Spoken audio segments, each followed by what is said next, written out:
Bonaduce, life coach. Danny Bonaduce, life It is coach. time for Life Coach, a special appearance by Rick Jones of Goldberg Jones. Call right now or email at lifecoach@KZOK.com, or you can call 1-800-252-1025. And Life Coach is brought to you by Goldberg Jones, Divorce for Men. Call 1-800-DIVORCE. Let's go right to the phone and speak with Lacey of Roslyn. Good morning, Lacey.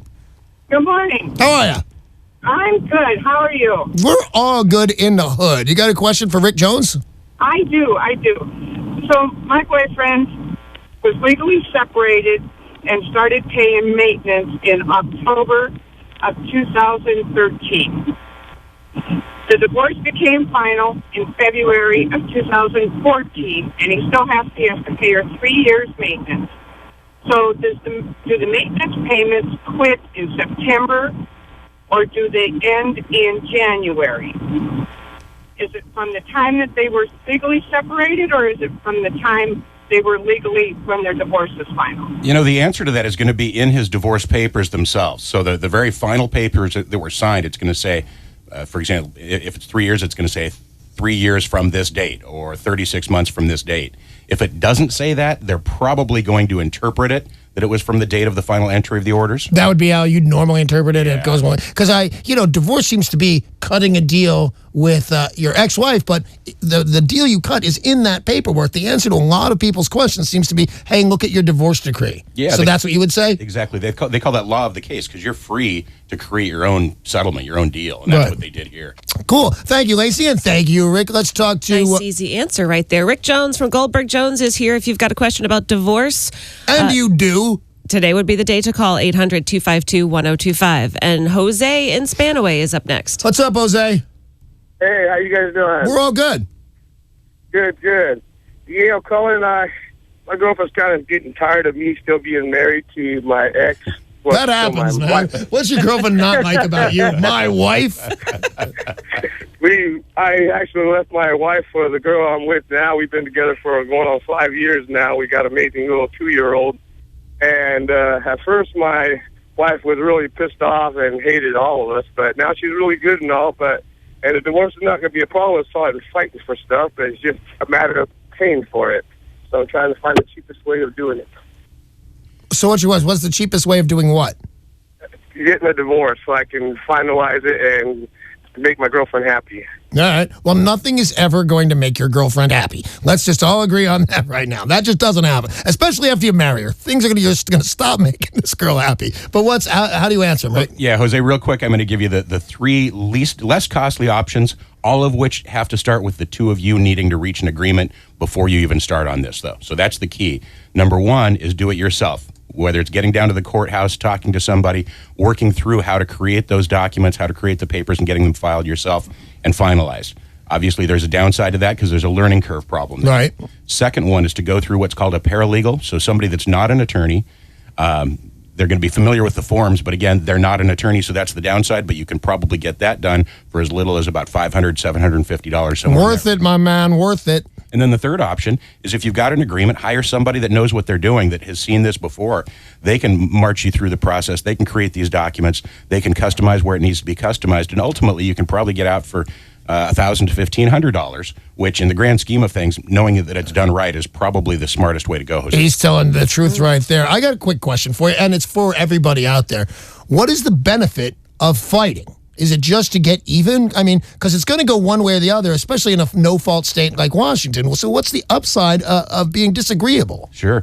Well, that's a good question. I wish I knew that. As an attorney, our goal, our hope is that there's another good attorney on the other side of a case. Because two good attorneys, two people that have been in the trenches and have a real good idea of what's going to happen, can talk to their clients about what's likely to happen and just cut straight to the chase and save everybody some coin. Okay, cool. This is Danny Bonaduce, Life Coach, with special guest Rick Jones from Goldberg Jones, 1-800-DIVORCE. But divorce questions are what we're taking on Life Coach today at 800-252-1025. Kathleen in Bellevue, you're on with Danny and Rick Jones. Hi, good morning. Morning.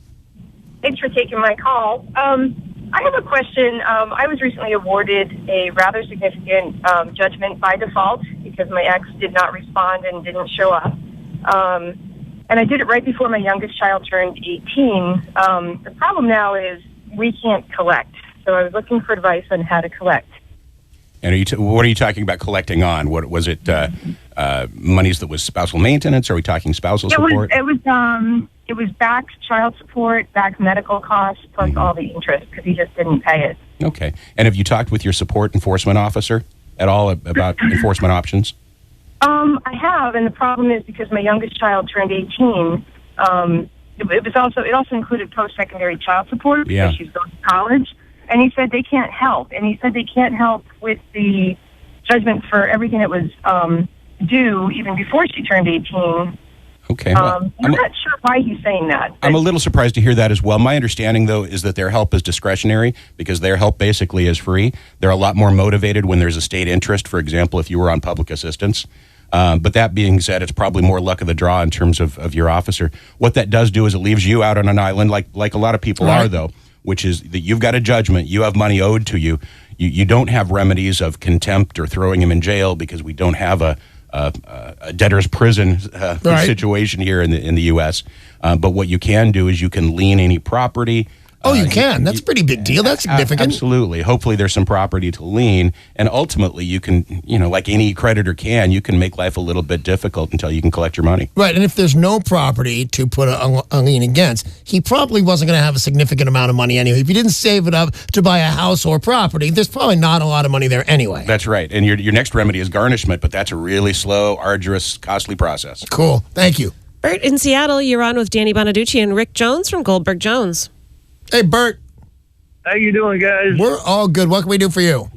Well, I'll tell you what. My 7-year-old son is involved in this directly. CPS has taken him from his mom recently and checked myself and my girlfriend out and has placed him with us. I'm going through court trying to legally get custody of him with the parenting plan. I've filed all that. I've got a restraining order against her from taking him out of the state. And the judge is asking me to do some extra stuff. Like, for example, he wants me to go through a domestic violence evaluation.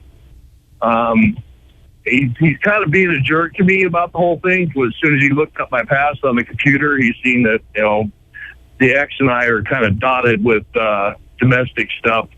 Nothing in the last 10 years because we've been divorced 10 years. And also this child was born out of wedlock. We were divorced when he came around. So I don't know what that has to do with it so much, but it keeps getting brought up. What's the ramifications of me not getting everything done that he wants me to do? I've done the parenting class. I've taken the child to the doctor. Basically, my question is how far can he go? Can he take the child from me if I don't get everything done that he wants me to do? Can I jump in for a second, Rick? Yeah. Here's my belief on this. And I don't know any of the law on this. Rick Jones is going to tell you this. I will tell you my impression right now. This judge does not like you. So your answer to how far can this go? As far as the judge's imagination. This cat does not like you. He's a guy like any other guy. There's probably nothing wrong with him. Maybe you're unlikable. But I will tell you right now, this judge doesn't like you. So you should really just cover, dot your I's and cross your T's. That's what you should do, Don, or he's gonna cause you trouble. Rick? That was great. Thank you. That was, a slightly different spin on this is this, which is a whole lot of power. Just like Danny said, when you wear a black robe, you've got infinite power there. Now, here's the key, though. Look at it this way. Let's spin the positive, which is he's set up an obstacle course for you, right? Right. And it's frustrating. It feels like, I don't want to jump over one more hoop and, under one more tire. But you know what? Somebody that gives you an obstacle course that has ultimate power to reward you, if you complete it, they've got no choice, right? They're the ones that pinned themselves in on this. So the reality is do what you need to do and what they're asking, and you'll be fine. Cool. That's a different spin on mine, because don't do what the judge should do, and you're accused you'll do it, and there's a great reward. Hey, thanks. Good luck, buddy. Up next on Danny Bonaduce Life Coach with special guest Rick Jones from 1-800-DIVORCE is Rick in Everett. Hey, Rick. Hey, how you doing? Yeah, my question, is there such a thing as a common law marriage or anything like that? There is such a thing, or at least there was such a thing, but not in Washington. Yeah, a lot of people call in for that. They assume have we been living together for 7 years? Well, we're now officially married, and that's not the case and really hasn't been the case. Right. And has that been the case anywhere in the United States? Are there different laws? Are you actually married as much as a married person? Don't hold me to this, but I believe that Hawaii was, maybe even still is, but that was the last bastion of that. Common law marriage. Yeah. I never liked it. I'd be sitting there with girls I still liked, and we're at the 6-year mark, and I'm going, what do I do? I like this person, but I don't want to be married. You break up for 72 hours, and then you're okay? Danny, I need to give Rick a little bit more of an answer on that one, though. Oh, okay. Which is, we do have something called a meretricious relationship in Washington, which is depending on how long, even though there's not a bright line rule, but depending on how long and how the two of you live together, if you hold yourself out as married, things like not only cohabitation, but joint accounts and things like that. Yeah, mingling of money. Where you do start running into some difficulty in terms of being able to say, hey, did we really form a partnership? It never becomes a marriage, but there can be a meretricious relationship to reach into your pocket a little bit. All right, Colin, but anybody who wants to fight can. By the way, if somebody thinks they were in a common law marriage, whether it's you or the girl or boys or girl, whoever it is, whoever wants to put up a fuss can. You can just, take it to court. So there's a case for everything. But Rick, and I'm going with Rick Jones says anytime, there is no common law marriage in the state of Washington. Deborah in Maple Valley, you're on with Rick Jones and Danny Bonaduce. Good morning. Hey, Deborah. Hi. My question for you is, I have a special needs child, and he wants to go to college. We have reserved in our papers, because we were married so long, or divorced so long ago, that whether or not there would be post-secondary support. It also mentions his disability, and that there may be a need for continued child support after his 18th birthday. Is it one bite at the apple? Because my son wants to go to college. Reality is, he probably isn't going to be real successful at it. So what do I do, or can I get both things potentially? You certainly frame it as both things. You talk about that. Obviously, the first thing you want to address is simply continuation of actual support as opposed to post-secondary. Right. Because obviously, if it's only post-secondary, then that in theory could go away. So you want to put not an either or, but an either and along with this. The real key when I hear your question, though, is you need to make sure and get into court to have them rule on this prior to the month that he's turning 18. You need to make sure that the court still has authority to make this judgment. Okay, cool. Thanks, Rick. Lori in Tacoma, you're on with Rick Jones from 1-800-DIVORCE and Danny Bonaduce. Good morning. Good morning, Lori. Good morning. I've been divorced for a number of years. We had a second mortgage when we got divorced. The divorce decree says you must pay $100 blank until the loan is paid. Ex-husband has now decided 6, 7, 8 years later that he's not paying on the interest. He is only going to give me a flat rate on the interest because I get to take it on my income taxes. He didn't contest the divorce, did not show up at court at all. Can he do that? So it says he's supposed to pay you a flat fee per month, a flat number? Yes. And he's choosing not to do that? He is choosing to say he's not going to pay the dollar amount to what I say he owes on the loan. Okay. He's taking off for the interest. Well, let's forget about what you say he owes on the loan. What does the paper say he owes on this loan? I don't have an exact dollar figure, Okay. but I don't have. That's not included in anything in my papers. Okay, if he's not living up to the duty, the responsibility he has per the divorce papers, then your answer is either contempt or what's called a hold harmless action, which is in your papers. It'll also say, and this applies to either of you, that if either of you are not covering an obligation that you were otherwise ordered to do so, that the other person now has an action against them. Now that puts you in a situation like that first caller, which is it makes you become a creditor, which is never a fun place to be. But that's really your option at that point. And but she can enforce that. That's right. Cool. Amanda and Lacey, you're next for Life Coach. Hi. Hey, Amanda. Hi, thank you. Let's see.